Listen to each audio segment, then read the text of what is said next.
Hello, let's talk. It's pretty hot today and there's no shadow, so I think I'm gonna make it a little bit quick. Um, as you can see, this is really one of the most beautiful places here. I'm glad I found it and I can share it with you because I was yesterday and today I was walking and walking and walking. I think where's the cool place to record a video, but I think this is the place I was looking for. So yeah, let's catch up where we left off. The last video I made was when I was hiking to Bilbao, and I was not feeling very well because yeah, everyone passed me, and the friends I made, they were ahead of me, and I probably was not able or would not be able to get them again. And my knee was hurting a lot, and I was just feeling down. And I was close to the airport, and I was thinking, okay, maybe I should just go to the airport and fly home instead of walking, I don't know, 600 more kilometers to Santiago de Compostela. But as you can see, I'm still hiking. I didn't go to the airport. But there have been some really tough days. So when I was in Bilbao, you go down in the city, and there are so many stairs and so steep, and my knee was really destroyed by that. So I was not really able to walk much more.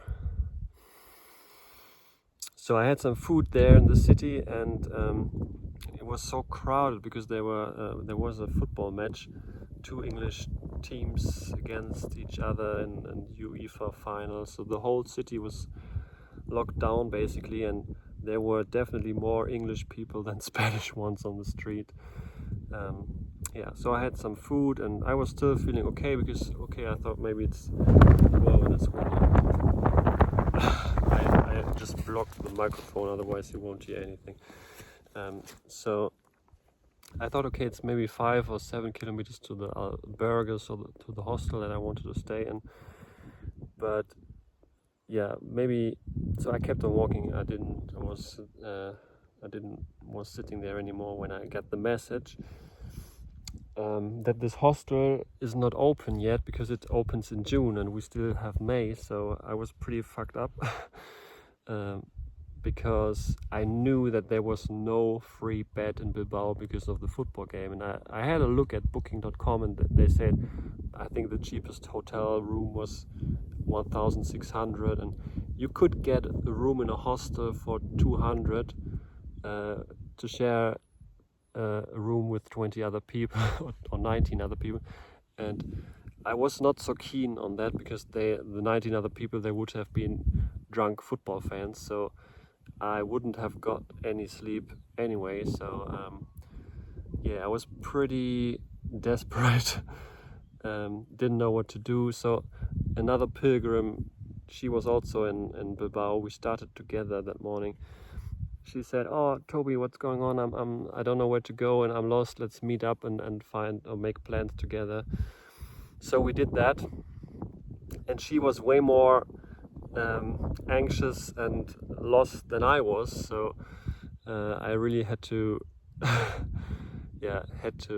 help her focus and stay awake basically. No, that's not, but she was pretty, she wanted to go to the police station and cry and ask if they have a place to sleep. And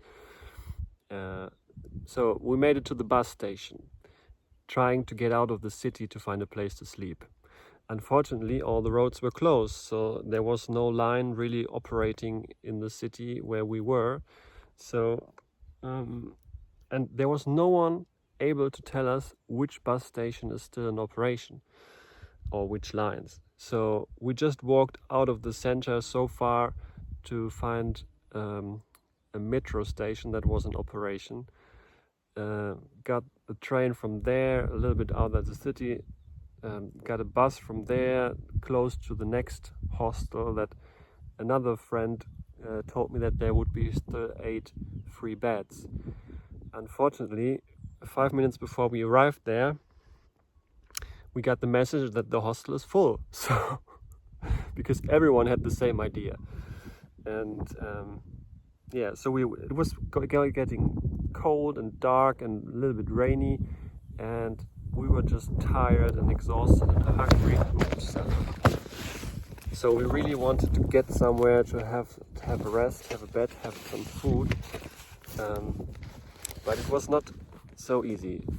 So the hostel person, she called some people she knew, and I ended up reservating another place that was 13 kilometers from there. And now it was the question, how do we get there, because all the taxis were in Bilbao for the football game. So at the end, someone from that little village picked us up, drove us there basically for free, and we could stay at that hostel that was in that city. And that was the end of that story. But it was very exhausting, and I would say that was my worst day, because I was already about to quit before all that shit happened. So yeah, but as you can see, I'm still going strong. So after that, yesterday, I was not feeling very good. I didn't walk very far, but it was not too hard to walk either. So I walked slowly, and I made it to the next place, which was called Islares. I hope you can hear me with this wind. And today I'm walking maybe 20-25 kilometers more. So there I just passed a sign saying it's 3 kilometers more to the place that I want to stay. But I'm glad when I'm there, because my feet hurt a little bit. My knee is much better. So in the hostel that we intended to stay, that turned out to be full when we arrived there, I met the guy that I hiked the first day with, and he gave me, I'm not sure if you can see this little thing here for my knee. And I'm not sure if that's why it doesn't hurt anymore, but I'm okay now.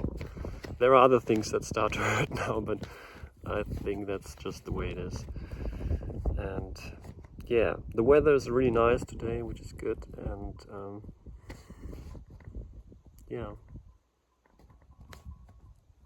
there's still anger coming out of me, but I feel like the anger is more masking a fear that's underneath, and I feel like when I let out the anger, there's fear coming up, and I'm not sure really what I'm afraid of or what that fear is about, but I'm just gonna let it happen and see where it's going. So the worst thing definitely is the hostel situation, but because that night, or the last night, I was in the hostel again with a room with 8 people, and the person in the bed below me, she was an elderly woman, and I didn't know that women can snore that loudly. I just couldn't sleep at all. And when it was 2 in the morning, I went to the toilet. So the hostel was basically 3 rooms, 2 bedrooms and 1 lunch room, and on the side of that, or was it a breakfast room? On the side of that, there were the toilets. So I walked through this breakfast room to the toilet, and I thought, okay, maybe you can just take out your mattress, put it here in this breakfast room at least for a few hours, and see if you can sleep. And that's what I did. So I just put the mattress on the floor and tried to sleep. And there were so many people going to the toilet then afterwards, and a German woman got up at 5:30. She switched on the lights and she cooked tea. So my sleep was over then, definitely. So I was pretty annoyed, let's say it like this, when I started this hike this morning, but it went better than I thought. I'm walking it pretty slowly, but I'm okay with that. Yeah. So the last few landscapes have been pretty ugly, because after Bilbao, or just before Bilbao, we just have been walking through industrial areas and just all paved roads, so just concrete road, and some really ugly places. It was just not nice. But I was thinking, okay, it's just somehow this journey is just mirroring life. There are places that are really beautiful and that you really enjoy going through, and but there are others that you wish you would never go through, and yeah, but somehow you can't avoid them. You have to go through, and it's just part of life, and it's just part of the Camino to go through these areas. And there's another city in 2 days, Santander, that I will cross. I'm not really looking forward to that, but I'm sure it won't be as bad as the Bilbao situation. So I really hope that was my worst day, and yeah, I'm glad that it's over. Yeah.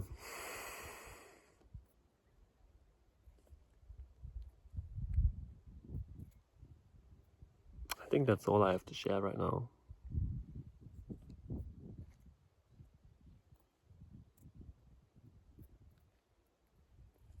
Yeah, I'm gonna leave that with it and go the rest of the hike for today. And I hope I sleep better tonight than last night. But that should be possible, because I just didn't sleep at all. So, all right, have a wonderful day. Bye.